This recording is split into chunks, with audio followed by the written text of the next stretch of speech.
do what you love ini nggak harus kita resign lalu kemudian mengambil pekerjaan yang kita suka apa. Halo teman Soul, kita ketemu lagi di episode selanjutnya yaitu Anger Management. Jadi judul episode ini memang Anger Management. Dan ini masih bagian dari buku saya Life Planner ini ya. Oke, yang kita sudah bahas di episode sebelumnya. Jadi kalau yang belum nonton episode sebelumnya, sepertinya saran saya perlu lihat episode sebelumnya karena ini saling berkaitan. Ini saling berlanjut gitu ya. Nah, kenapa kita bahas anger management? Karena itu langkah pertama yang saya lakukan. Mungkin kita akan sedikit mengupas yang kemarin sudah kita bahas di episode sebelumnya, bahwa hidup saya ini seperti ini. Jadi di usia 0 sampai 20 tahun itu adalah tahun mendownload semua modul pelajaran hidup berupa luka batin, inner child wound, semua yang pahit-pahit itu diunduh di era 0 sampai 20 tahun. Kemudian di era 20 sampai 40 tahun adalah fase kerja life learner gitu ya, fase belajar gitu.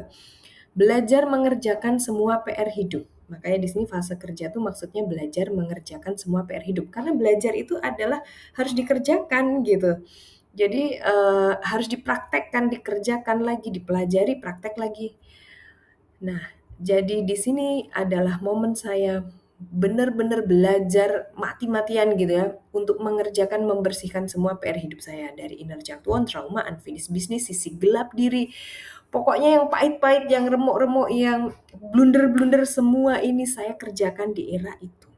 Setelah anger management itu juga akan membahas ini ya, apa saja sih yang saya kerjakan selama 20 sampai 40 tahun itu. Sebetulnya yang paling inti saya mengerjakannya di umur 30 sampai 40 tahun sih. Sebenarnya yang intensif ya, ibarat belajar intensif itu di umur 30 sampai 40 tahun. Jadi hanya 10 tahun untuk belajar intensif.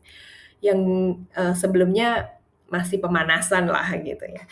Belajarnya satu persatu biar nggak mumet. Nah, ini maksudnya apa? Karena banyak sekali yang harus saya pelajari, sehingga kita harus belajar satu persatu. Jadi nggak bisa keruwetan hidup saya atau neraka hidup saya yang seperti episode lalu saya sampaikan ya. Neraka hidup saya itu kemudian diselesaikan gitu dalam satu hari, itu nggak bisa begitu. Itu yang berlaku di saya berusaha menyelesaikan benang ruwet ini pelan-pelan, satu-satu. Biar nggak mumet, biar nggak ruwet, biar nggak tambah blunder. Dibongkarnya satu-satu, pelan-pelan. 10 tahun membongkar itu dan itu bukan hal yang sederhana atau hal yang cepat ya. Jadi tadi sudah saya sampaikan ya, mostly itu sebenarnya 20 tahun. 10 tahun awal itu pemanasan dan 10 tahun berikutnya itu adalah intensif. Nah, intensifnya ada di umur 30. Mulai umur 30, apa yang saya pelajari? Nah, itu anger management ya. Nah, nih saya memulai perjalanan life learner di usia 20 tahun. Memang ukurannya adalah 20 tahun. 10 tahun awal itu adalah pemanasan dan 10 tahun berikutnya itu baru pelajaran yang sangat intens. Kita mundur lagi ke anger management. Kenapa anger? Ya, kenapa anger? Karena kondisi saya saat itu ada di level ini. Oke, kita buka lagi ya map of consciousness yang sudah kita bahas di episode sebelumnya. Kondisi saya ada di anger, ada di level 150. Itu yang dominan saya rasakan. Jadi untuk mengukur ini biasanya saya merefleksikan diri emosi apa yang dominan saya rasakan, yang intens banget dan saya alami dalam jangka waktu panjang. Saya mengalami banyak emosi memang, betul gitu. Ada love pasti ada, neutrality, courage semuanya ada, desire, fear juga ada, grief juga ada. Semuanya ada, tapi yang paling dominan dan itu terus-menerus ada dalam 20 tahun itu, 20 tahun pertama saya hidup ya, 0 sampai umur 20 tahun itu adalah anger, kemarahan. Jadi, saya memulai perjalanan saya di titik anger, titik marah. Dan hidup saya penuh dengan kebencian, penuh dengan dendam, galak sekali, kemudian agresi juga gitu. Rasanya pengen mengagresi semua hal, pengen marah, pengen ngamuk gitu. Itu perasaan yang ada sehari-hari di diri saya. Jadi gampang banget marah. Sehari itu marah, ngamuk itu bisa berkali-kali. Marah dengan siapapun. Marah dengan orang yang ditemui, marah dengan tukang sopir taksi, marah dengan teman, marah dengan tetangga, marah dengan semuanya. Itu sangat mengerikan. Dan kalaupun saya tidak bisa marah ya, contoh misalkan dengan dosen gitu ya kan, dosen lebih punya power, saya nggak bisa marah, maka munculnya jadi benci gitu. Atau dengan mantan, saya nggak bisa marah, munculnya benci. Kemudian dendam, pengen balas dendam gitu. Kemudian wah ultra marah seperti itu ya. Agresi juga gitu. Kejem sih. Ada agresi jadi apa ya, rasa pengen mukul dan sebagainya. Ketika saya berumah tangga, emosi itu kan masih ada ya. Jadi kemarahan saya ya tentu tersalurkan ke suami, ke anak gitu. Marah berat gitu ya ke anak saya, penuh dengan antagonis lah. Jadi saya perannya jadi peran antagonis di rumah itu tuh toxic people-nya tuh saya gitu. Jadi orang yang toxic di rumah itu tuh saya gitu. Karena paling paling error gitu ya, emosinya paling tidak stabil, terutama emosi kemarahan. Dan saya memulai perjalanan dengan seperti yang di episode sebelumnya ya, saya mau dulu, Tuhan, saya mau belajar. Saya mau belajar hidup. Saya mau jadi ibu yang lebih baik. Saya mau jadi istri yang lebih baik. Begitu ya. Saya mau jadi manusia yang jauh lebih baik dan saya mau menaikkan kesadaran saya. Itu awal mula saya belajar. Terus apa yang kemudian belajarnya gimana nih untuk anger management? Yang saya lakukan mulai dari umur 30 tahun, ini kejadian 2014 ya. Saya lakukan adalah main dulu. Jadi gini, tubuh kita ini kan saya menggolongkan menjadi 3 ya. Mind, body, and soul. Itu konsep yang sudah umum sekali. Pikiran, tubuh, dan jiwa. Oke. Nah, saya memulainya dengan pikiran. Karena pikiran ini sumber dari segala hal. Jalan mulia berunsur 8 atau dalam bahasa Inggrisnya Eightfold Noble Path. Inti ajaran Buddha dan ini saya jadi baru paham gitu. Kenapa? Ajaran pertamanya adalah cara pandang yang benar, pengertian yang benar, cara pandang yang benar, dan pikiran yang benar. Setelah saya 10 tahun mempelajari itu ya dan kemudian saya mempraktekkan gitu. Di situ saya baru ngeh gitu. Oh, pikiran itu adalah hal pertama yang harus kita tangkap. Pikiran itu adalah hal pertama yang harus kita pegang. Sebelum kita megangin yang lain-lain. Sebelum kita megangin tubuh dan megangin jiwa. Oke, memang ada kaitannya sih ya. Nanti itu saling berkaitan memang pada akhirnya ya. Tapi yang pertama dulu yang perlu kita pegang adalah pikiran. Oke.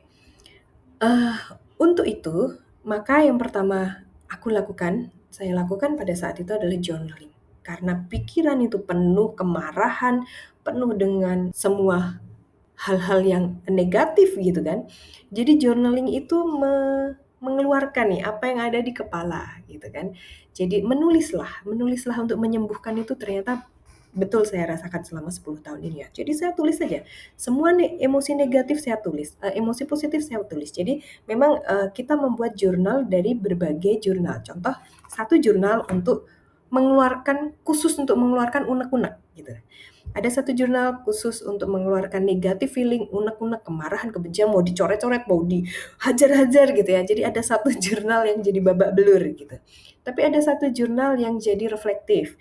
Ada satu jurnal yang jadi manifesting masa depan begitu ya. Jadi memang apa yang ada di pikiran itu dituliskan supaya supaya apa? Supaya kita paham pemetaannya. Oh ini toh, karena kalau semuanya disimpan di pikiran, storage pikiran kita ini kan terbatas ya gitu. Jadinya memang journaling ini supaya clear gitu, supaya saya bisa lihat pemetaannya, big picture-nya tuh kelihatan gitu. Karena kalau kalau sudah ditulis kan jadi kelihatan tuh petanya. Oke, itu journaling. Itu saya lakukan jadi ditulis apa yang ada di kepala, apa yang ada di kepala diturunkan menjadi tulisan supaya kelihatan big picture-nya. Berikutnya, yang saya lakukan adalah stop input negative vibes. Wah, ini dan input energi cinta. Nah, ini jadi satu ya, maka mereka ada di atas bawah ya. Stop input negative vibes dan input energi cinta. So, ini bukan toxic positivity ya.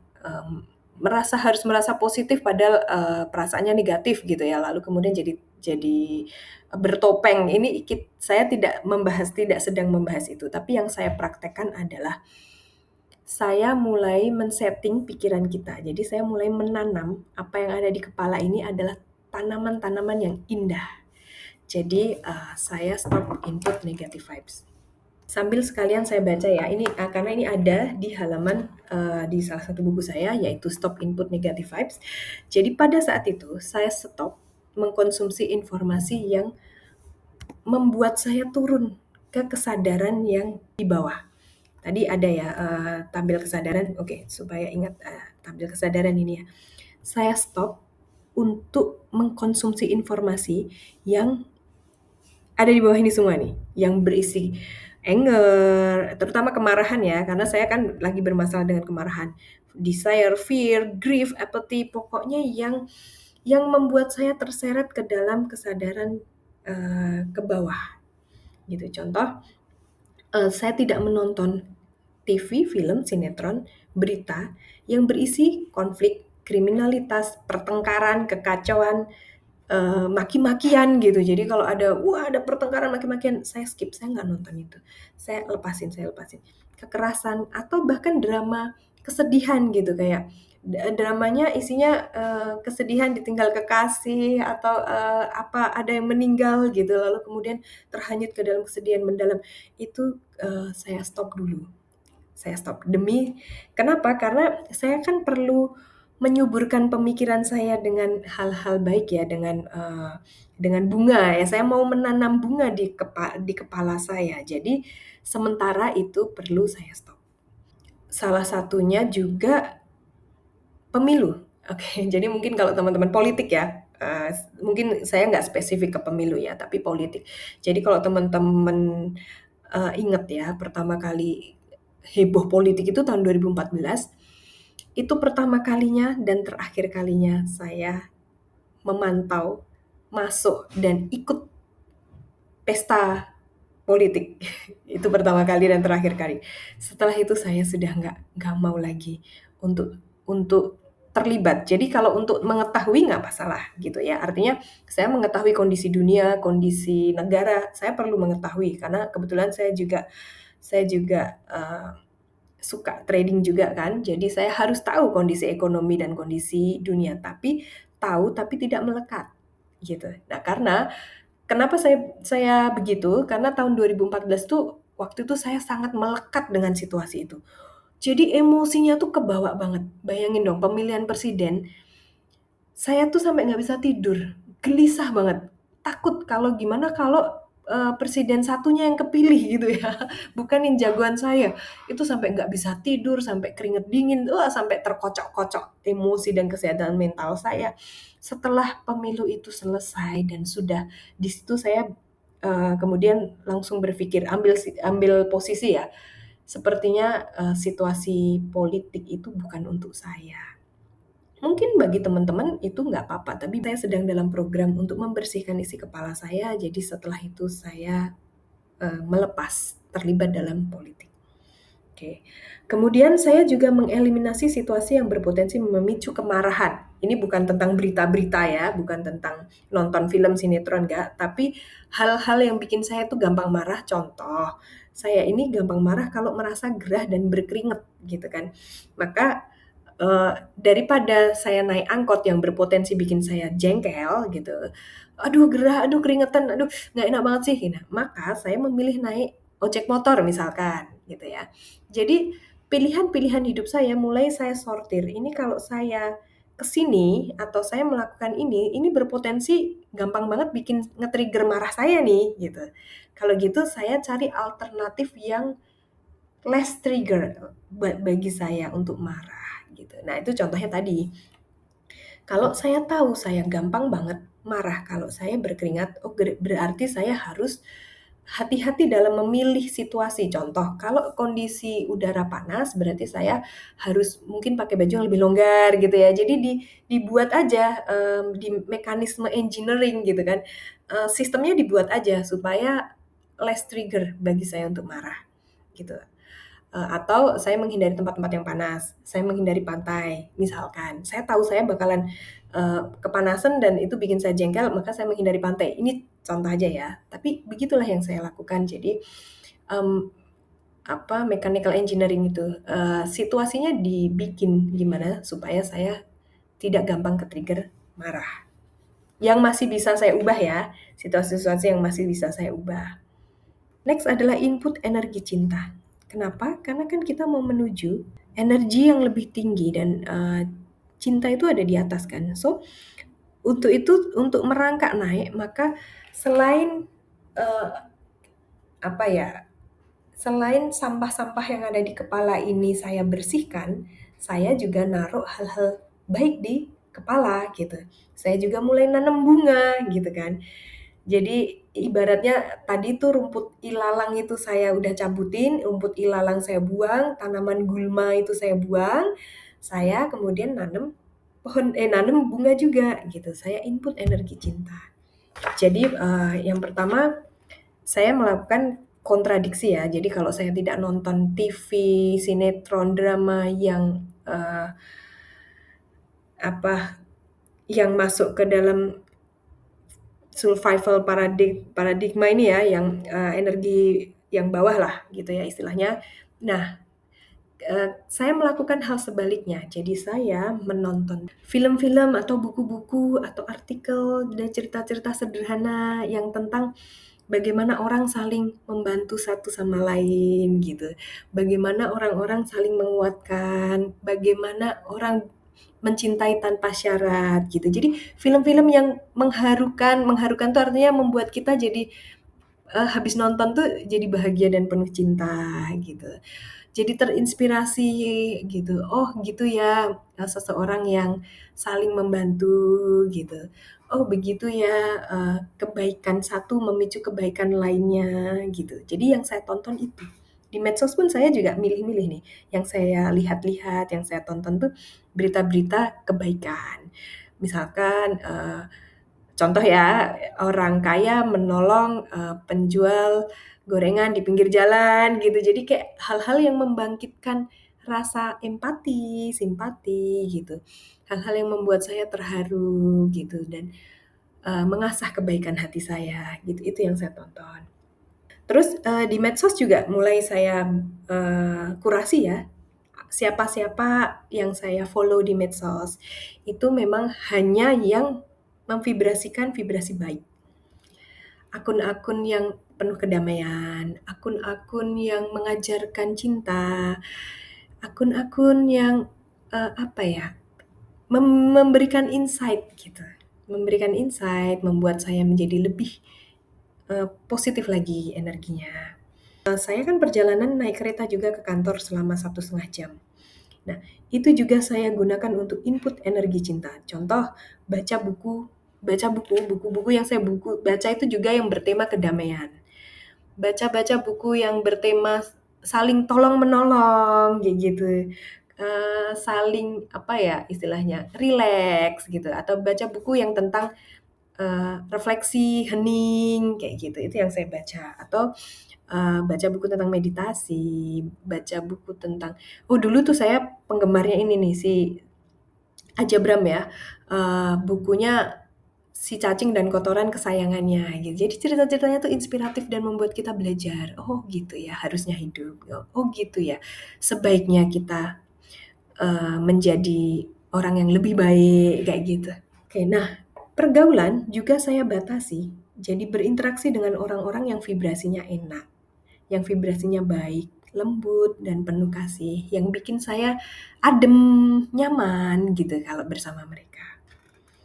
Nah, buat saya ini adalah proses mencetak vibrasi cinta di dalam, pikiran saya ya, menumbuhkan, vibrasi baik di dalam pikiran. Untuk menumbuhkan bunga di pikiran kita dan merawat bunga yang ada di pikiran kita itu pakai usaha. Nggak tiba-tiba kita langsung positif gitu kan. Itu usaha. Dan apakah usahanya sebulan, 2 bulan? Hei, 10 tahun. 10 tahun. Ini bukan usaha yang sekejap mata. Ini usaha yang terus dilakukan pelan-pelan, menumbuhkan pelan-pelan.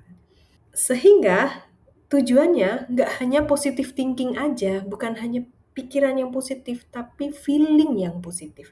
Karena kita nggak hanya ingin positive thinking aja ya, dan positive thinking ini kan nggak dibangun dalam 1 hari, 10 tahun.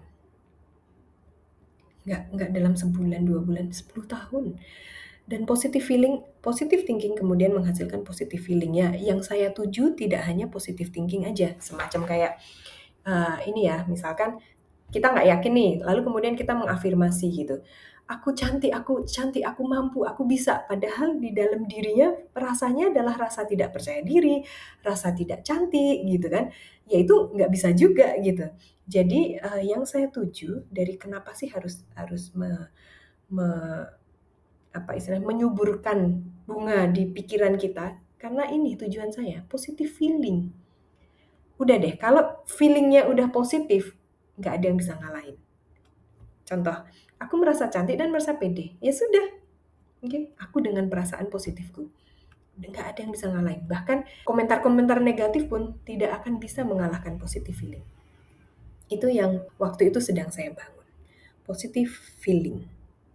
Karena guru saya pernah bilang, rasamu adalah doamu. Ya, kita berdoa, kita afirmasi, kita manifesting pakai rasa. Setelah pikiran kita ini kita berusaha nanam bunga, tapi tubuh kita ini kan holistik ya, dia nggak bisa berdiri sendiri hanya pikiran doang yang diberesin.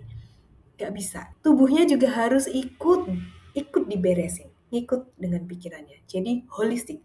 Penyembuhannya itu holistik, belajarnya itu holistik. Pertama, makan makanan yang high vibes, sayuran, fresh food gitu ya, itu vibrasinya lebih baik. Gitu. Ini kalau makanan kayaknya saya nggak usah bahas lebih banyak ya, mungkin teman-teman juga sudah tahu itu. Makan makanan yang fresh. Oke. Sehingga tubuhnya hawanya juga lebih, vibrasinya juga bisa naik. Kemudian yang kedua, rutin grounding. Olah tubuh, bisa apapun ya. Bisa yoga, bisa jalan kaki, bisa lari, bisa olahraga, kemudian bisa berenang bahkan. Teman saya ada loh, kalau kalau pikirannya lagi ruwet, dia lakukan adalah berenang.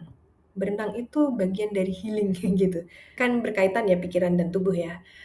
Olahraga lah gitu, supaya tubuhnya bergerak, pikirannya juga bergerak juga. Gitu, pikirannya juga lebih rileks, tubuhnya bergerak. Rutin grounding, rutin rutin olah nafas, rutin melepaskan hal-hal yang negatif dengan jalan kaki gitu. Jadi mungkin kalau kalau bagi saya ya grounding mungkin tidak hanya jalan kaki lalu melepaskan energi negatif gitu ya, tapi juga olahraga itu juga bisa sarana grounding kita. Tenis kah mungkin? Oh, sekarang yang lagi tren kan padel gitu ya. Gitu. Nah, waktu itu saya juga rutin melakukan itu. Sesuai trennya pada saat itu. Jadi olahraga itu ada tren-trennya, guys. Zaman kelihatan banget ya saya udah tua ya. Jadi saya mengikuti beberapa olahraga yang lagi tren gitu. Dulu sempat tren banget yang namanya yoga. Oh juga dulu sempat ada tren apa yang dance aerobik itu. Oh Zumba ya. Ada Zumba, ada belly dance, anything. Yang penting itu bisa membuat kita grounding dan melepaskan energi negatif ke bawah. Next, hening. Ini juga saya lakukan selama 10 tahun. Setiap makan siang, saya berusaha menenangkan diri, entah caranya meditasi. Jadi gini, saya kan kerja kantoran. Di siang hari, di jam makan siang, jam setengah 12 sampai jam setengah satu lah, kurang lebih, atau jam 12 sampai jam 1 ya, itu kan jam istirahat. Saya gunakan tidak hanya untuk makan, jadi saya makannya cepet banget aja, terus sisanya saya gunakan untuk hening. Jadi hening itu duduk duduk hanya sekedar duduk, mendengarkan musik yang menenangkan, meditasi, atau sekedar membaca buku yang menenangkan, atau sekedar ngeliat-ngeliat hal-hal yang kita suka. Jadi ada buku-buku tuh yang isinya tuh foto-foto gitu kan ya, arsitektur, apa, itu juga menenangkan loh, itu hening gitu. Meditasi, mendengarkan lagu yang menenangkan, berdoa gitu, dan apapun itu, yang berkaitan dengan hening itu saya lakukan selama 1 jam di istirahat siang. Kenapa saya lakukan di siang? Karena supaya konsisten. Gitu, karena saya kan berangkat pulang kerja waktu itu naik kereta. Di dalam kereta kan nggak mungkin ya kita hening di dalam kereta gitu, kondisinya seperti itu dan tidak mendukung untuk hening. Jadi saya ngambil jam makan siang. Kenapa tidak dilakukan di malam? Karena udah capek banget di rumah, yang ada mah ketiduran gitu. Jadi memang hening itu yang terbaik saya ambil pas di makan siang. Nah, jadi maksudnya ini seperti yang modul pertama ya, there is a will, there is a way. Kalau ada kemauan, di situ ada jalan. Contoh misalkan teman-teman, "Kapan ya saya bisa hening?" gitu, "Saya tuh nggak ada waktu buat hening," dan sebagainya. Kalau Anda punya keinginan yang kuat, pasti ada jalan. Saya aja make di jam istirahat siang di kantor. Hening ini untuk men-set tubuh kita, gitu ya. Untuk men-set tubuh kita dalam kondisi selalu sistem sarafnya itu tenang gitu loh.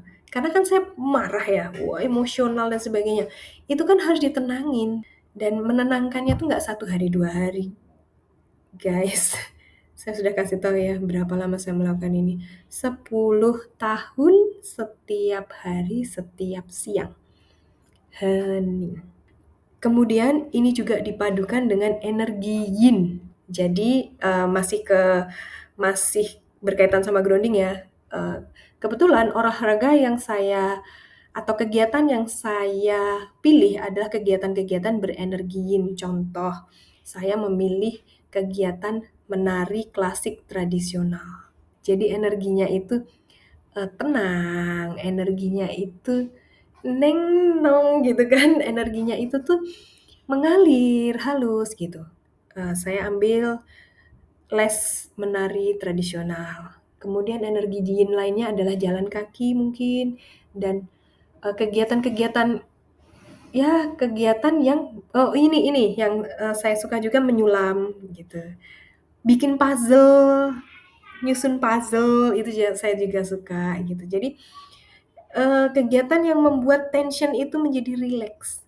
Temukan kegiatan energi yin yang membuat tension tubuh kita itu menjadi rileks.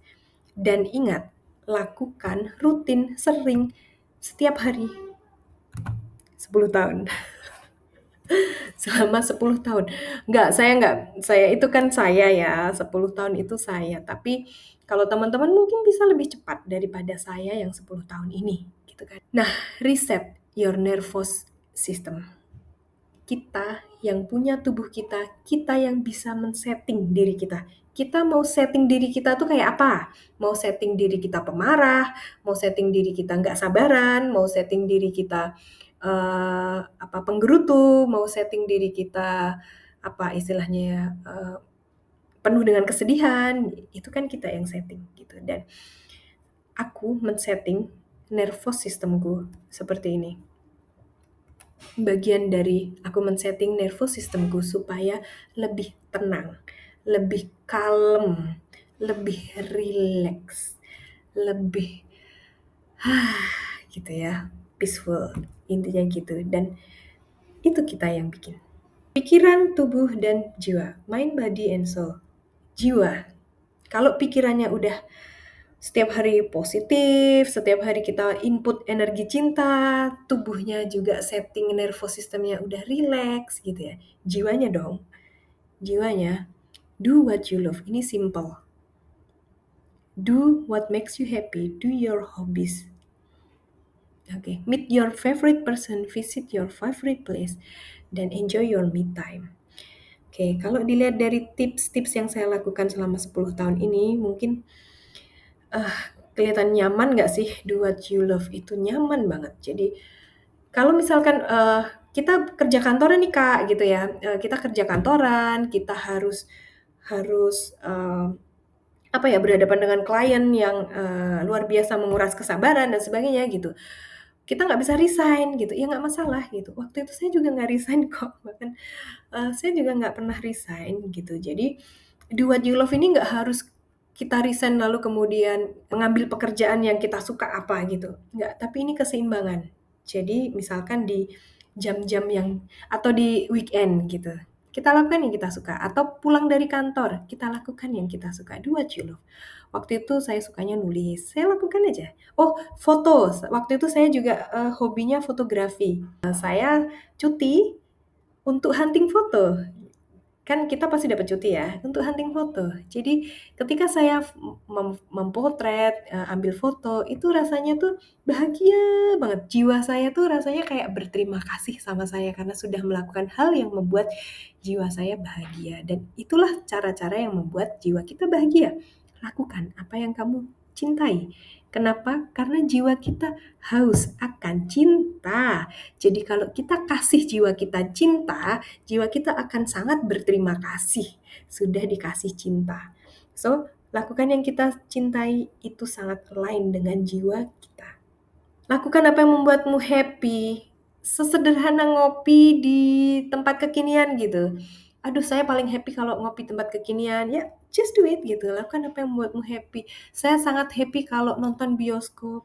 Saya sangat happy kalau just lakukan aja, atau nulis di pinggir taman, atau hanya hening aja di taman kota.